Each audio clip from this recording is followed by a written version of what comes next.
Hey everyone, you're listening to Business Lunch, a podcast for anyone who wants to not think about work while thinking about work. We discuss some of the biggest issues facing the wide world of business management today. Also, we talk about lunch. And today we're talking about Valentine's Day, kind of. This is our special Valentine's Day episode. So, fitting that day, we're going to talk about passion. And a lot of times we talk about passion in business for loving what you do. But we're going to go beyond that today and take sort of a different angle. We're going to talk about how to bring the things you love in your personal life to your job. So I'll frame it this way. Our personal lives can be a source of creativity in our work. Right. But too often we tend to separate the two. We think that when we go home, we get to pursue our true passions and what we're really. But the truth is, the skills we acquire from passions outside of work actually can translate to what we do every day in the office.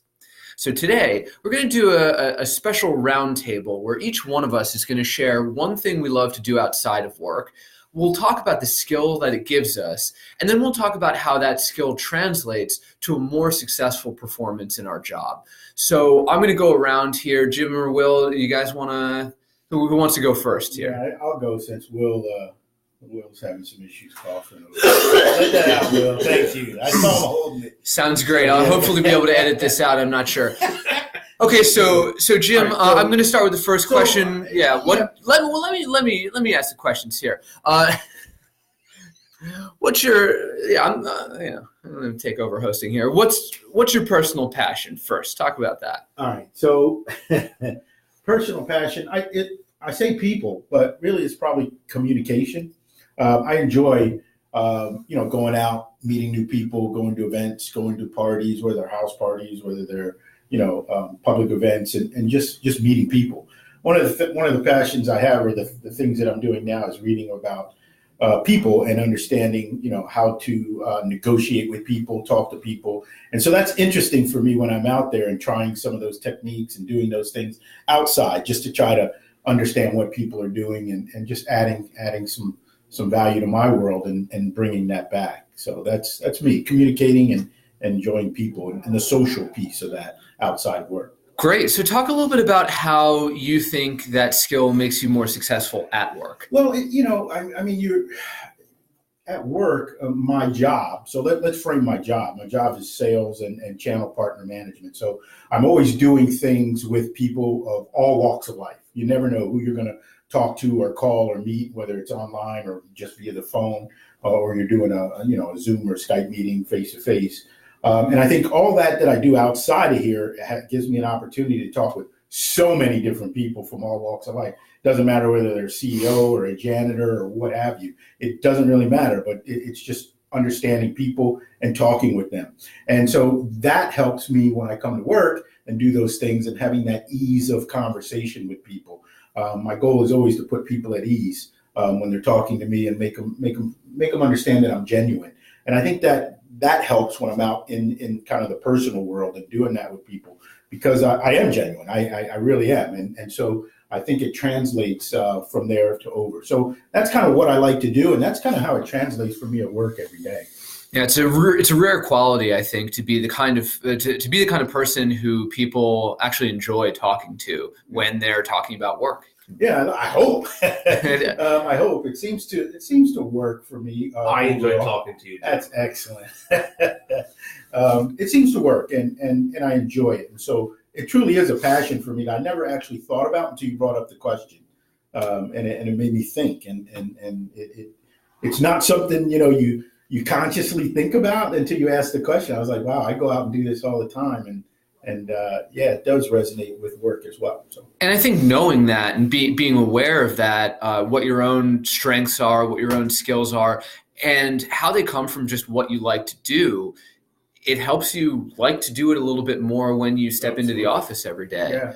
Okay, Will, let me go to you. Talk a little bit about your personal passion. I think for me, the main thing is I just enjoy solving puzzles and figuring things out, not just, the 500 piece jigsaw puzzles, stuff like that, but I like any type of puzzle or challenge and things like that.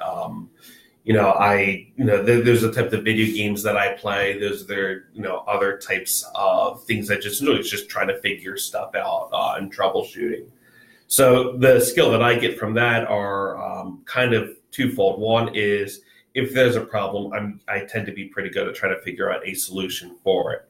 And the second one, and at least in, let's say, what I do at work is, I'm in sales, and a little bit more beyond is, I'm there to help assist in onboarding of software. And anytime you're trying to onboard a software, there's always going to be a challenge that arises. So I'm usually pretty good at trying to figure out how do I take what we know can work and making it in a way that will work for you. So I always enjoy trying to figure out, how do we solve that? And the other way that comes along with it too is, working in software. If there's something that the software can't do, we can't figure out a workaround, what is the best way to add something new so that it's going to solve your problems and probably solve problems for other people down the line too.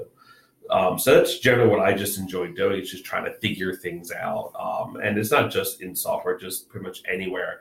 Anytime there's a problem with saying, hey, why is this not working the way we want it to work? Not even just the software, just a process. Mm-hmm. I want to try to troubleshoot that process and figure out what comes up next and how do we improve that. That's great. I mean, listening to you guys talk, I think it's so valuable to not just have the skill, but to know that you like it and to know that it's a skill and a passion for you. Yeah, it's interesting because on Will's side, I see him jump in all the time mm-hmm. and want to help solve something. And right. You really, you do. You jump in right away and you always want to contribute and to help to try to solve a problem. And so you're always talking. And I don't shut up. So perfect.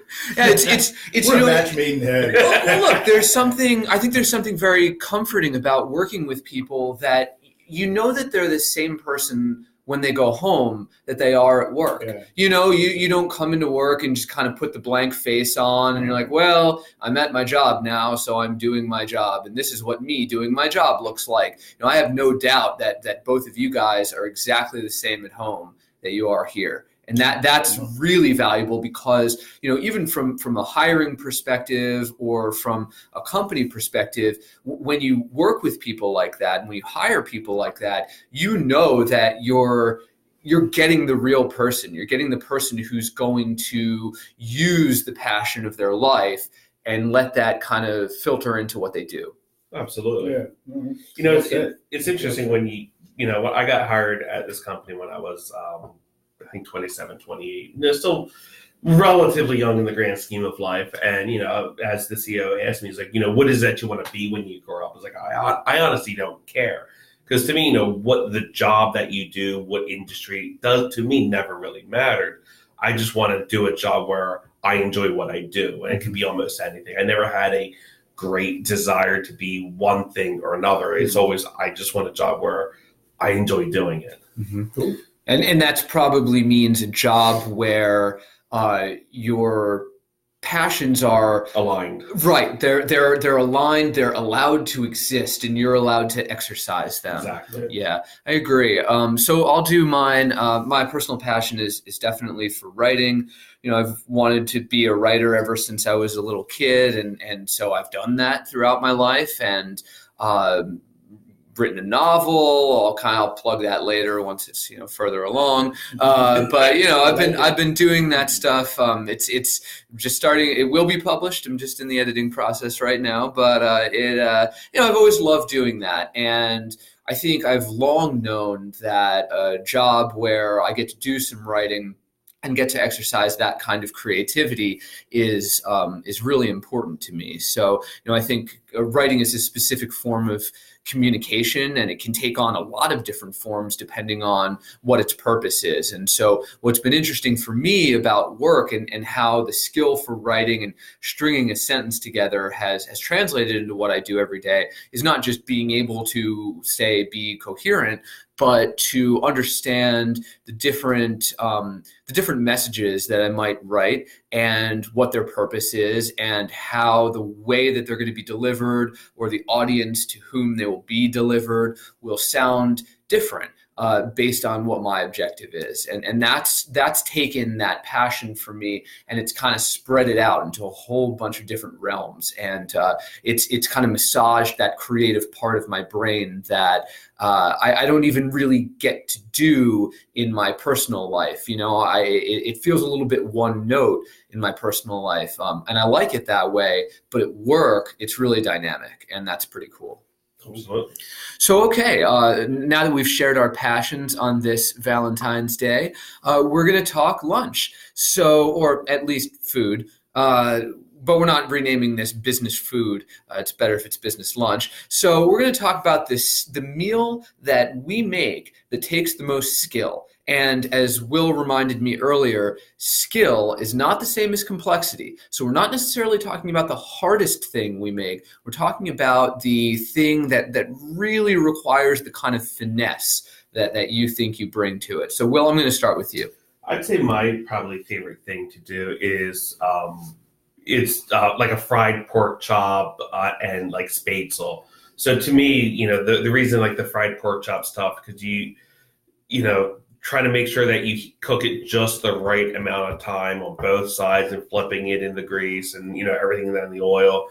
And meanwhile, while that's cooking and worrying about you have to do that, you're also mixing up this batter for the spätzle that only takes like 2 minutes to cook, and it takes about 30 seconds to pour all the batter in. So you got to hopefully you get everything in the right time, and you're cranking this device to make sure everything looks right. So that is like a lot of work to do in a little bit of time, and timing is everything on those sides, and make sure everything holds together correctly. Timing is everything. For me, it is. I talked about spaghetti before. It's the sauce. When you make it from scratch, is because nothing's measured, right? You do it all by eye and feel and taste, and so that can go wrong really quick if you add too much wine. Because I do wine in my sauce, or if it's too salt heavy rather. So the balance there for me is what's challenging, is making sure that balance is right every time, because I don't measure everything. And apparently maybe I should. No, you shouldn't. I like just dashing it in, right? And then a little bit of wine. And then, and a little bit of wine. Yeah, a little wine for me, of course. One for it, one for the sauce, two for me. That's how it works. Now, I was going to say some form of baking, but I'm gonna go a different route here. I have an air fryer, and it would seem that an air fryer doesn't require any skill at all. You put the thing in, and then you put the time on, and then you walk away, and it's done. But what I've learned from experience is that preset times do not equate to a well-done meal. I've looked at recipes that say, hey, put this in the air fryer for X amount of time and you'll be all good. But that is not true. I have burnt broccoli. I have undercooked fish. You name it, and it's gone in there, and it has probably been messed up the first 5 times. So I think that, my skill that I'm learning and what's really challenging for me is knowing when I put something in there, what is it? What is its level of doneness, right? How frozen is it? How fresh is it? And how can I check on that time and take it out at the exactly right moment? Because you've got to think about what level of crispiness do you want as well. Are you willing to let something get burnt? Are you willing to let it be not quite cooked through in the middle? And of course, the answer for me is no. So there's a certain exactness that I think goes into that. And that's my story. And now I am hungry, thinking about Valentine's Day dinner tonight. Valentine's Day dinner. So we hope everyone out there has a great Valentine's Day. And remember to please bring your passions to work, not just today, but every day. And also, while you're at it, remember to subscribe to our podcast. You can see us on Apple Podcasts, on Google Play, on YouTube, anywhere that you find your podcast. Thanks for listening, and we'll see you next time.